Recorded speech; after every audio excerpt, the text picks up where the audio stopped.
have a super special guest with us today, Demi Burnett from Bachelor Nation. Yay, Demi. Let's see. Yay! You were on season 23 of The Bachelor, and I think you were on 2 seasons of The Bachelor in Paradise. And that's got to be so exciting, just the experience to be able to go somewhere so super cool and meet so many people. How was it? The most amazing experience of my life was The Bachelor. I loved it so much. So many people ask me like how I could do that, now that I know I'm autistic. And I think so many autistic people would thrive on reality TV because for me, it was the first time in my life where I had support. Like you have handlers and they are literally there to do whatever you need. So like when I'm overwhelmed, I'm like, oh, I need to steam my dress and I need to finish my makeup. The handler's like, I'll steam the dress, Demi. And so I'm like, oh, you'll do what? Like What? you get a lot of support. And especially I think that maybe you could get taken advantage of emotionally, like if you're crying, but I dealt with that I was drinking a lot of alcohol. So anytime I had really bad anxiety or if I was feeling upset or something, like I could just like have a few drinks and all that would go away and I just go back to having fun. Yeah. So I used a lot of alcohol to cope with a lot of it, but I do still think that the majority of it is because I had so much help the whole way. So you were carrying my luggage and stuff for me. It was incredible. And we stayed in these amazing hotels. Like I'd never experienced luxury ever in my life. And I experienced all the luxury. It was a dream. But Bachelor in Paradise, now that place was hell because it's so hot. There's no AC. And you're just sweating the whole time and you're on camera. So you want to look nice, but you just can't because you're so sweaty. So, you found that, obviously it looks nice being, obviously because it says it's in paradise, but the sensory piece sounds like it was way too much. I mean, how would you, when you said back to a lot of autistic people would do well on the show like that, wouldn't it? I don't think in Paradise. I think The Bachelor, yes. I think Paradise, no. Because Paradise is so hot and there's just a lot of sitting around. And for me, like there's a lot of sitting around on The Bachelor, don't get me wrong, but you're also like going places. Like you have things to do. So it's like for me, like we're making progress. Whereas in Paradise, we're just sitting there and like I need stimulation. Like I need something to keep me interested or like I'm gonna just have a panic attack probably doom spiral in my head. So like there's just not a lot going on in Paradise for you to be that excited. Like you want to get in the pool, that's the best part, but you have to get demiked and that's so much drama. And then you got to get the mic back on. Then you feel bad because the poor boom guy is holding this mic over your head in the pool and he's like stretching over the side and I'm like, oh man, let me just get out and put on a mic. Like let me not make this man do this.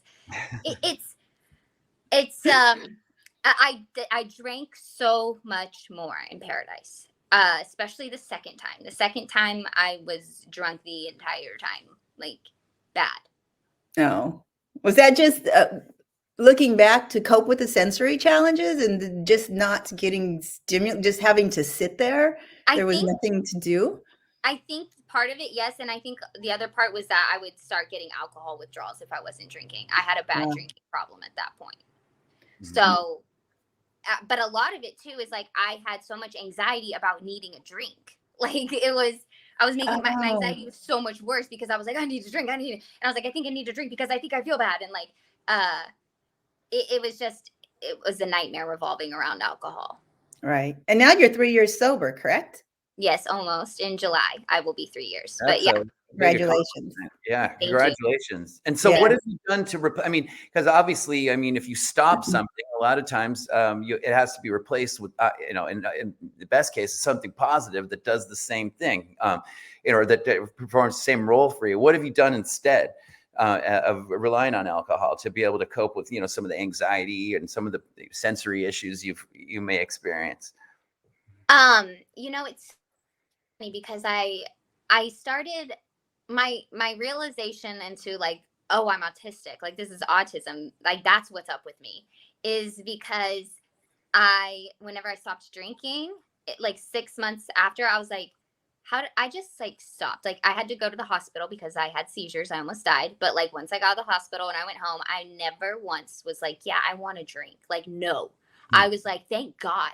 Thank God I'm done with that. Thank God that I don't have to feel like poop anymore. Like I don't have to have terrible nausea. Um, and so I never wanted, I've never like thought about like, maybe I should like, ooh, I want like, no, I feel sick thinking about it. But I was like, how is it so easy for me to quit? Like people have to go to AA. Like this is very strange to me that I'm not finding any appeal to it. Like I don't understand. So I started researching and then somehow led into a rabbit hole of autism. And last night I was actually talking to this autistic man, and it's like so funny, like two completely different people, like a nerdy autistic man and then like some hot blonde chick. And we both had the exact same experience with alcohol. Interesting. Like, same quitting experience. He's 7 years sober now. Like it's just fascinating that we both like were drinking for this, because we were standing outside of the event and he was like, if I had a drink, I'd be in there having a great time. I was like, if I had a drink, I'd be crowd surfing in there. but But we're both standing out here in the yard by ourselves. Yeah. So I think it's like the way of me dealing with that situation, that anxiety of like this crowded room, was I'm just going to go outside. I'm not going to care if I'm like supposed to be outside or not. I'm not going to feel weird and feel like I'm being rude, or I'm not going to let these social conditioning things affect what I need to do in the moment to make myself feel better. And the most important part is just always having a buddy who is like I can rely on to, like if I give them the look, like help me, they know, grab my arm or follow me, let's get out of here, let's get you some space, let's get you some room. Like yeah. I think like having another person that understands is the most crucial part, and that is what most late diagnosed people lack. They don't have anyone. Like I did not have anyone helping me for a long, like, okay, so it's been a couple years. I don't know how many years it's been. Yeah, probably like 2 years or so. And the first year was really hard because it was really lonely and like not having people to understand. Like you just really need someone who understands, doesn't judge you. And yeah.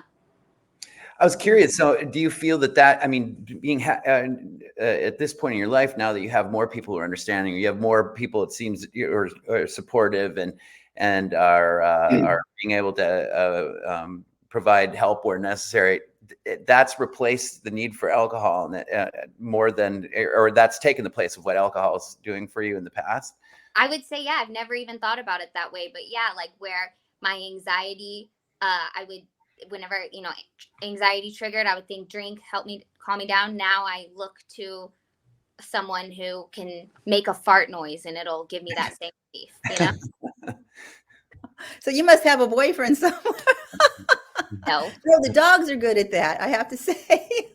My dog doesn't fart. He like does sometimes, but it's just it's really funny when he does, because he looks at it. He's like, "What was that?" Like, that was you. You farted. Okay. Yeah. So people replaced alcohol, and I think that all I ever needed was people in the first place. That's, what I was going to ask you about, what insights that you have gotten from the whole shows and everything, and that seems like a pretty profound one, is that during the shows, during all this excitement and Cinderella time, where you are just completely doted over and got your, everything escorted around, yet you still felt you had to drink, and then, that was gone. So what filled the place? So that's kind of an unexpected benefit.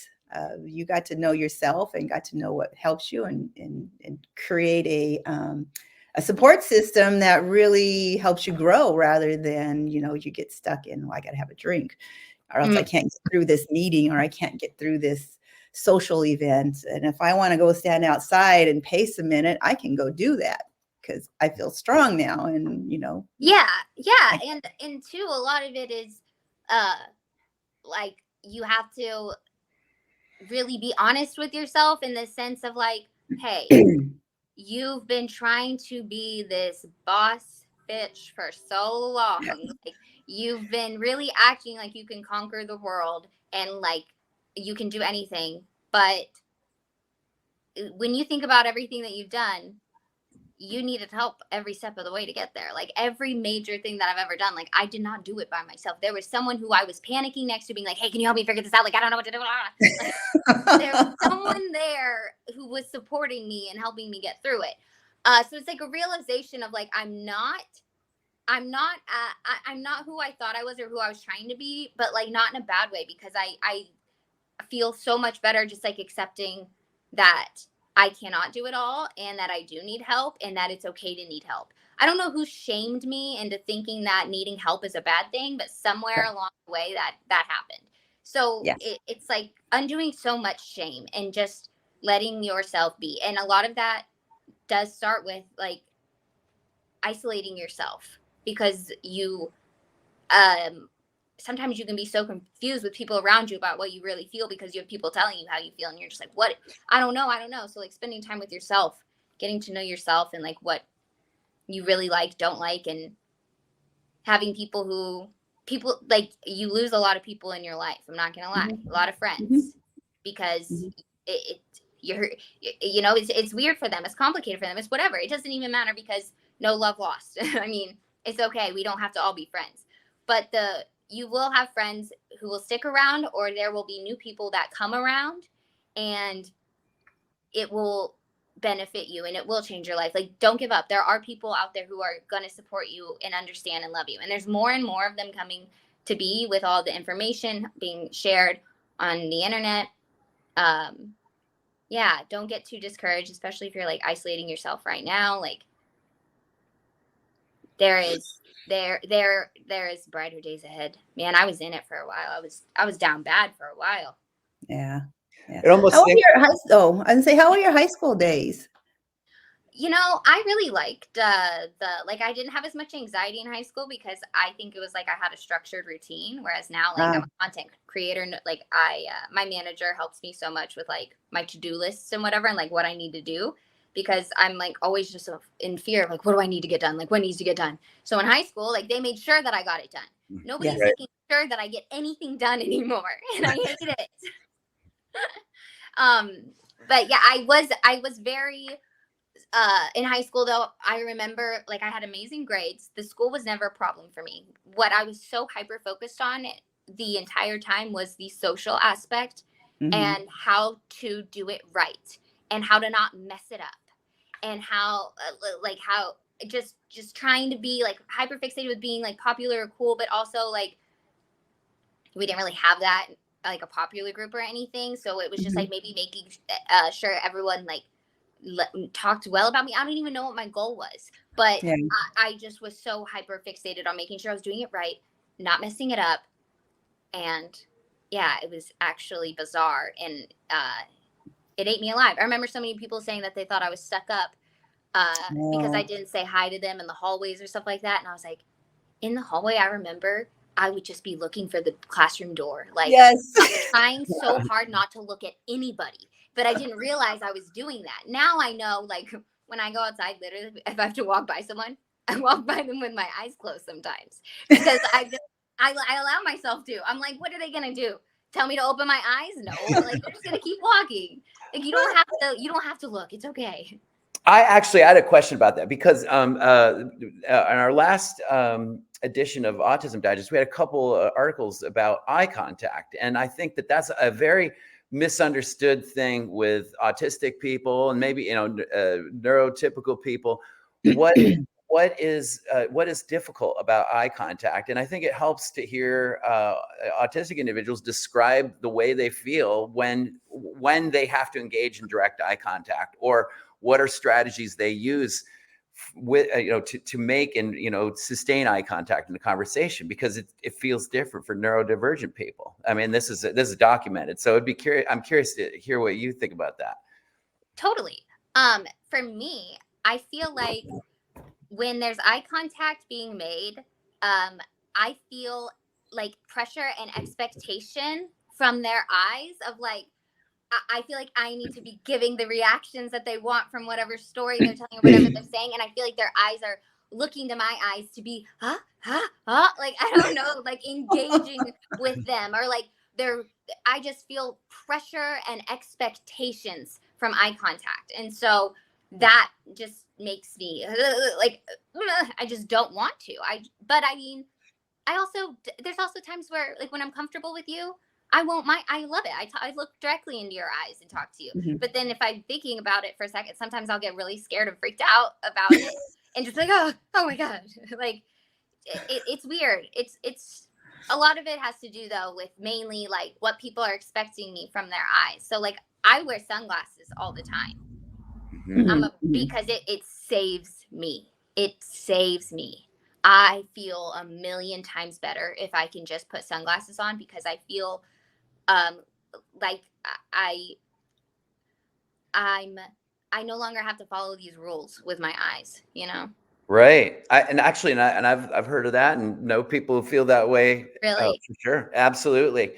And you know, and the nice thing about us, I mean, obviously you can't wear sunglasses if you do wear sunglasses and it's in the middle of the night or something, you're inside, people wonder why. But it most of the time during the day, if you have sunglasses on, it's an excellent you know, kind of a coping strategy because you can wear sunglasses, you're outside. It's And an excellent coping strategy. And I would also say, like, if there's one thing I recommend, it is splurging on one really nice pair that's big and feels like you go in your own little black box. And you need to spend some good money so that way like the lenses are good and you can like you can see perfectly, but nobody can see you. I was thinking of the Oakley blades would be amazing. I'm just kidding. You know those things there. Oakleys. Those are the ones from the 80s with the mullet stuff. Oh my gosh. Hey, they might work. You never know. So, but though even those would work. But I totally agree with you, and I've heard that from plenty of people who said something similar. And it's a that's simple, so interesting. yeah, you know, and it's a very simple thing you can do. It's like, well, just put some sunglasses on. I mean, it's cool if you're outside, you have sunglasses, and now you just can relieve that social pressure you're feeling and engage in what's happening, because the anxiety, like you were talking about earlier, that can kind of that can compound over time. I mean, and you know, you feel anxiety about the last thing, and then you come to the next thing, you're feeling that too, and then it creates a lot of you know, uncomfort in social, or can create, you know, discomfort in social settings. So little strategies like you're talking about, you know, having a friend around to help, having being able to wear sunglasses, get some nice sunglasses, whatever, and then Earplugs. allow you to participate. You know, it could be earplugs.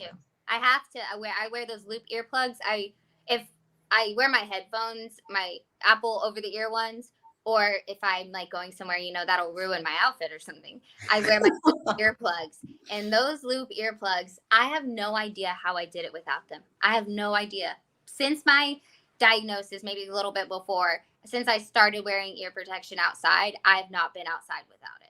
That's interesting. Could you actually talk? Because there's a real interesting phenomenon. It's called hyperacusis, where you like when you sounds that you hear sound like they're louder to you because you just a sensory experience of like a sound that other people might not notice. Maybe a bus's brakes come on, and you know, you put your fingers over your ears or whatever.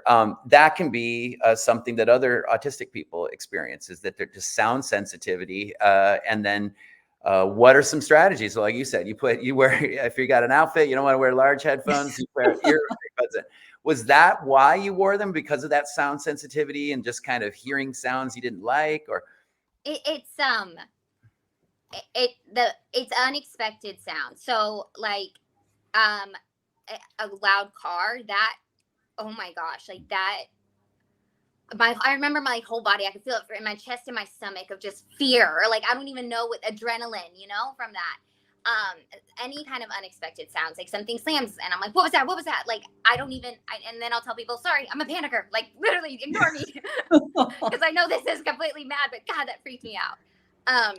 It's loud unexpected sounds, or it's in a social setting when I'm nervous about socializing, and then there's so many people around me, so many conversations happening. I cannot focus on like the person that I'm talking to in those situations. So whenever I have the earplugs in it, it immediately, like I'm the only one I feel like enjoying the place because nobody else can hear, and I can like I've got it filtered out so I can still like hear who I'm talking to. But I mean, there's also, of course, like there's the annoying noises, or there's like the brakes, like the things that wouldn't bother other people that I would make me uncomfortable. I think too, it's like crispy outside. Do you know what I mean? Yeah. Yeah, there can be, sudden, like, high pitched sound, a lot of high pitched sounds, sudden It's like things the air happening. outside is like crisp. Like if there was no cars going by, it'd be like so crisp and like so quiet though that you could like hear a pin drop really loudly. Like, I don't know how to explain it. It's just the outside different. I think this is so helpful for people to hear this, though, because I think these are some of the reasons that can that can be really challenging if you don't get support, or you don't talk about it, or you don't figure out ways to cope with it. One of the biggest things that's been so like helpful for me that I haven't even realized is that with my ear protection, like when my buddies, my friends, whoever I'm with, like if we're about to leave or something, they're like, do you have your loops? Do you have your headphones? Like they make sure that I have them. They're like, what else? Like sunglasses. If I'm like, I don't know, they're like, let's bring them just in case. Like they are making sure that I'm going to be comfortable, or like they can help me. We can do little sensory adjustments if we need to. And it's not all on me to do it. Like it's hard. That makes me think something you said earlier about in the past you were kind of worried about the number of people you knew and the number of friends you have, and they come and go. But back to what you're saying about just socializing and such, is that it's better quality over quantity. I mean, you have fewer friends who understand you, and fewer friends who are supportive or aware of just your uniqueness. You're so much better off. Even though maybe it's not you don't have this huge gigantic. Well, you do have a lot of followers and stuff on social media, but it's different than friends. Like exciting, let's say, like as it once was. Like it was definitely more exciting, like after The Bachelor and everything. But like this is so much more like, I don't know, wholesome, like real, how I live my life now, and like protecting my own peace. And I feel like I'm cooler than I've ever been. And it's like not even on purpose this time,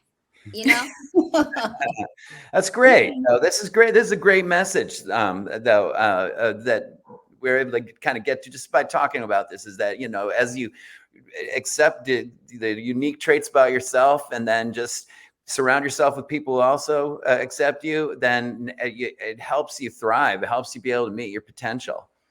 Yes, so much so. And having that other person, or another person, a couple other people, whatever it might be, having that support changes the game, because then you need a person who is like non-judgmental. So that way, if you are like someone who wants to be creative or something, you need to like show your creativity to someone. You need someone who's going to eat it up. You need someone who's going to be like, oh my gosh, this is amazing. Like that encouragement, that'll keep you going. Whereas you have someone who, would make you feel silly for it, make you feel stupid about it. Like, what is it? What's that supposed to be? That right there will just shut you right on down. Right. That takes the wind right out of your sails. I know. When you put your heart into something, and it truly may be mediocre, it doesn't matter, but to have that person that you trust come and say that to you. I know. That's unexpected. Yes. And it's important. I think that like there's so many people who that is like someone saying like, what is it? And like being ugly about it is more expected to us than somebody being like, oh my gosh, I love that. Like what it like, or not, what is that? I said the wrong thing. Right. But, that we see that, well, if you publish things or you create things, you put things out there, which you do, we've found, and we've talked about this, is the easiest form of critical analysis is to find something wrong. Like, I mean, let's say because here's the thing is you're always right. There's something wrong with everything and everyone, I mean, you basically, if you're looking for something wrong with someone, it takes no talent, because you can be expected to be absolutely correct, because there's something wrong with everyone, whatever, like we're one foot short than the other, you can't write as well with your left hand as you can with your right hand, whatever it is, something is not perfect about each person. So whenever anyone points that out, that's rarely useful and has really very little talent behind it. What really takes talent is you notice someone can do something, or you notice something they've tried, or maybe a first draft of something. It's better to use kind of like what they do in improvisational comedy, where it's yes and. We're like, yes, that's good, and let's do like more of that, or yes, and let's like, okay, let's just expand on it, because you can always make more stuff, and you can most likely learn and be motivated when someone does that, and it's still a form of critical feedback. You're just, cool, that was great, do more of it, as opposed to the other thing, which takes no talent at all. I love that. I love that. Takes no talent at all. You're so right. My like person who supports me, my right hand man, but it's a woman. She, me and her are that way. Whenever I'm making something, I'm creating something, she'll be like, "Oh my gosh, yes," and she'll add to the idea, and it makes the creation so much better. It makes it's like so good. It's so good. So yeah, it's just important to find support. Not give up. Yep. And to have that little bag of tricks, which may include headphones, sunglasses, and a dog. And to have those. You know what too is the person, like, to find a support person, like where you should be looking or whatever, is at people who have put someone else before them already. Like, correct. Yes. Who have thought that way before, because it's really easy to think, why should I do that for you? Like, I have to do that for myself. You should do that for yourself. Like, it's really easy to think that way. But when you've been a mother, a selfless mother, like, it's second nature. You don't even think about it. Like, you see me looking at the ice bucket with the soda cans in it, and I'm just staring at it because I'm dreading putting my hand in there. And she just reaches in there. Which one you want? This one?